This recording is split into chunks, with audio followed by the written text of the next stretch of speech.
হাওড়ায় উপনির্বাচনের দিন যতই এগিয়ে আসছে ততই চড়ছে রাজনীতির উত্তাপ, বাড়ছে অভিযোগ পাল্টা অভিযোগের মাত্রা।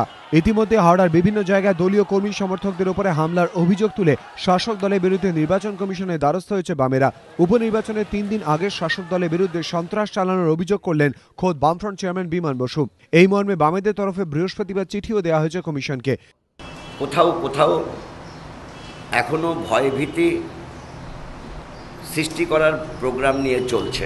যেগুলো বাকি আছে, যে কাজগুলো, সেটা নির্বাচন কমিশনের পক্ষ থেকে হস্তক্ষেপ করতে হবে এবং এই কাজগুলো যাতে সুষ্ঠুভাবে হতে পারে, যাতে সুষ্ঠুভাবে প্রচার হতে পারে, সুষ্ঠু অবাধ শান্তিপূর্ণ নির্বাচন 2রা জুন তারিখে হতে পারে, তা এনশিওর করতে হবে।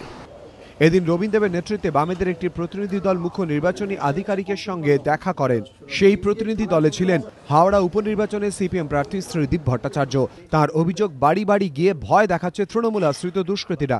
গোটা বালি বিধানসভা কেন্দ্রে সেদিন আমাদের প্রোগ্রাম ছিল ওই প্রার্থীকে নিয়ে ঘোরা, বহু মানুষ ছিলেন, তাদের বাড়ি বাড়ি গিয়ে থ্রেট করা।